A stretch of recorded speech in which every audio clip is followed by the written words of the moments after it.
વરસાદને કારણે ચોટીલામાં તળાવમાં ફસાયેલા વૃદ્ધનું રેસ્ક્યુ કરવામાં આવ્યું। જલારામ મંદિર પાસેના તળાવમાં વૃદ્ધ ફસાઈ ગયા હતા। તળાવ વચ્ચે આવેલ મંદિરની ડેરીમાં વૃદ્ધ ફસાયા હતા। ત્યાં બચાવ કામગીરી કરવામાં આવી, વૃદ્ધનું રેસ્ક્યુ કરવામાં આવ્યું। વરસાદી પાણી તળાવમાં આવતા જ વૃદ્ધ ફસાયા હતા।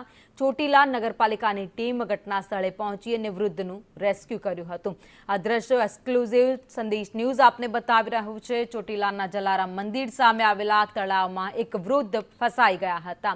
વધુ અપડેટ સાથે સંવાદદાતા અમિત અમારી સાથે જોડાઈ ગયા છે। અમિત, એક તળાવ વચ્ચે વૃદ્ધ ફસાયા હતા જેમનું રેસ્ક્યુ કરવામાં આવ્યું।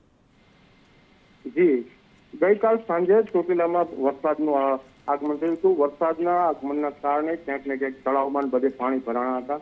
આ વૃદ્ધ હતા તે ગઈકાલે સાંજે 6 વાગ્યા બાદ મંદિરે ગયા હતા અને મંદિરમાં અચાનક પછી પાણીનો પ્રવાહ ચાલુ થઈ ગયો હતો।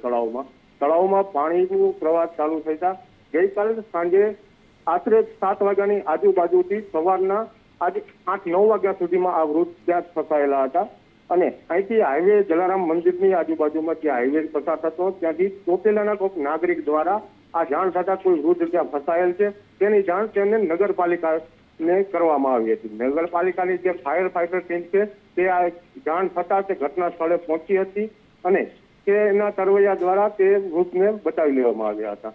હાલ એ વૃદ્ધની તબિયત પણ સારી છે, હોસ્પિટલમાં તેને લઈ જવામાં આવ્યા છે અને હાલ તે હોસ્પિટલમાં સારવાર અર્થે છે। જી, આભાર માહિતી માટે।